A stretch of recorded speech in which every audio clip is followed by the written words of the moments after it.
Hey class, it is Mrs. Gilling, and I am excited because I get to be your Psychology A instructor this quarter. And I love psychology because it's all about why do people do what they do. You get to learn about people and what goes on in their minds and what helps drive the decisions that they make. And before we get into the nuts and bolts of the class, I wanted to let you know a little bit about me and my family here. So let's move on. So right here, this is my family. My husband right now, he's an onion farmer in Ontario, Oregon, and we live in Payette, Idaho.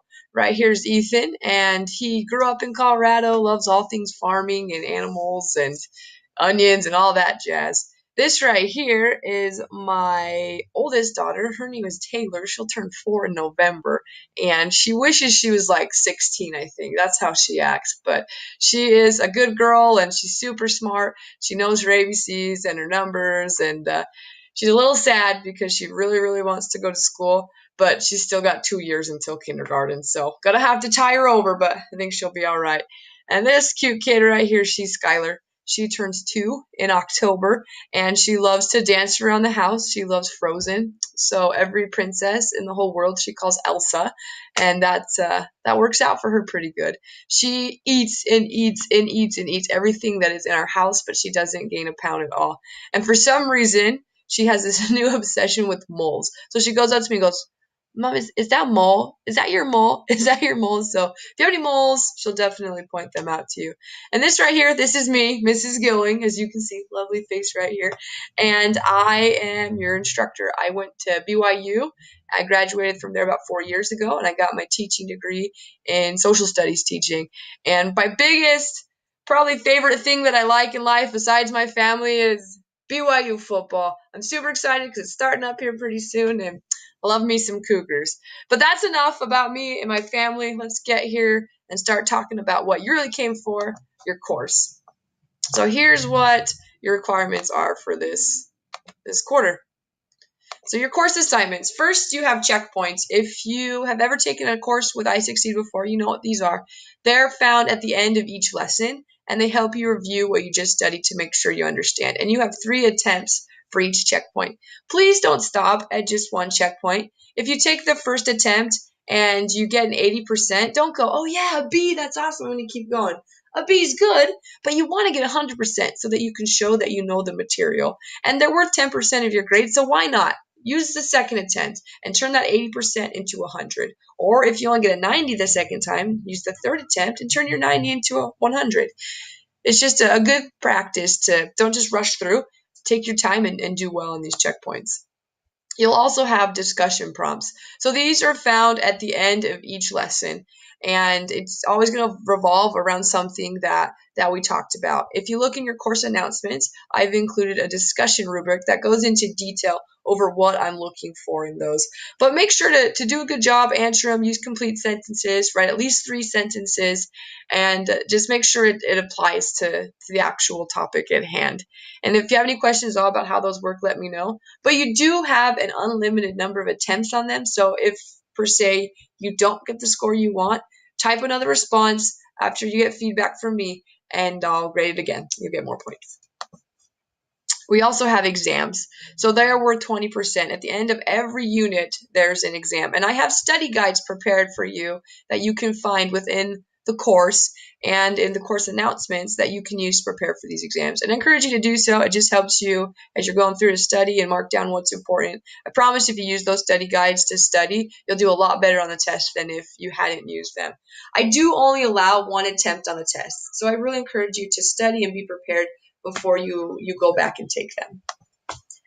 There's a final exam, and that's worth 10%, and it's cumulative over everything you've learned about in the quarter. And I also have a study guide for that as well. So please, maybe even as you go through your units, have that study guide out so you can be taking notes and getting the answers to things that you need to know. But make sure to study hard really for it. And that's a few more things that we've got in the class. If it'll pop up here for me, it's being a little slow today. There we go. It's still in summer mode. We also have projects. So throughout the quarter, you'll have 4 unit projects. They require the most work in the course, so I make them worth the most points. And I found that a lot of students have questions before turning in these projects, so I've made some videos that go over the requirements. You have 3 attempts on these projects, so if for some reason you turn in, don't get what you want, don't stress. You can fix your errors, do a better job, and then get some more points from me. We have a close reading project as well. I believe it's in Unit 2 or 3. And in Unit 2, it teaches you how to analyze a document. So you'll be given a document that talks about stress, and throughout the unit in each lesson, you'll answer questions about that article. And it's a good one because if you're going to be a psychologist, you're going to read a lot of stuff. And that article and analyzing it really helps you learn how to do that. And just like your other projects, you get 3 attempts. Then there's video assignments. So as I mentioned before, the projects can take a little bit of explanation, so I've created video assignments inside your course that you'll watch a video and answer super easy questions about it for points. The reason why I make the questions easy is I'm not trying to trick you or make you come up with some crazy answers. All I want you to do with those questions is verify for me that you watched the video and that you understand the project requirements. So if you can answer those questions, it shows to me that you watched the video, and you get 5% just for watching them. That's huge. That's half a letter grade just for watching videos and answering a couple of simple questions. So I definitely encourage you to do all 6 of those video assignments. And then there's project steps as well. So in lesson 1, you will create a journal document on your computer that you will use throughout the course. At the end of each lesson, you will write a brief entry. In lesson 30, you will upload your journal into FlipSwitch. It will be graded based on completion. As long as I can tell that you stayed on topic and have the required number of entries, you will get full credit. I really like these journals because they help you to really process what you're reading as you go through the lectures. They help you to write down your own thoughts and say, oh, yeah, that makes sense. A lot of times students wait till the end and they're like, oh, yeah, my journal, and try and go back and do all of them. You'll be a lot more successful if you write your journals throughout the way as you're going. And then your workbooks, again, if you've been at iSucceed, you're familiar with these. These are questions you answer throughout your lessons. You have an unlimited number of attempts on them, so please just work really hard to get 100%. And those are your assignments right there. That's in a nutshell what you have to look forward to. And if you have any questions at all about these, you can refer back to your welcome email, or you can contact me. You can email me, call me, text me. I'm more than happy to help. That's what I'm here for, to answer your questions. So let's go into now your first project. So this is your first video assignment, not just a welcome email, but a video that's going to help you learn about your project. So this is your Unit 1 project. So it says, project task. Research a famous psychologist from the past by utilizing verifiable internet inquiry. List 6 interesting facts you find concerning your psychologist. The list needs to have a combination of professional and personal facts. In this project, you will also get to mix the serious with the silly. Besides researching facts, you will also find an image of the famous psychologist you chose and place 5 to 6 bubble callouts around that image. These callouts will represent stray thoughts that your psychologist might have, and those thoughts should reflect your psychologist's personality and beliefs. So that's a lot of words, and in your course, this is what you'll find. You'll find word for word what I found. I decided to break it down a little bit to help explain it more and to make you go, whew, okay, it's really not that hard. So here's the steps you're going to follow. First, all you got to do is go online and pick a famous psychologist. If you don't know where to start, just go to Google and Google famous psychologist. Look through a few of them and see which one interests you the most. That's step 1. Step 2, I want you to learn 3 professional facts about him or her. So for instance, maybe where did they go to school? What sort of things did they study? What experiments did they do? Find 3 facts about him or her and write it down in your document. And then I want you to find 3 personal facts about him or her. So how many kids did they have? What was their favorite food? What did they do for fun? Those sort of questions are personal facts.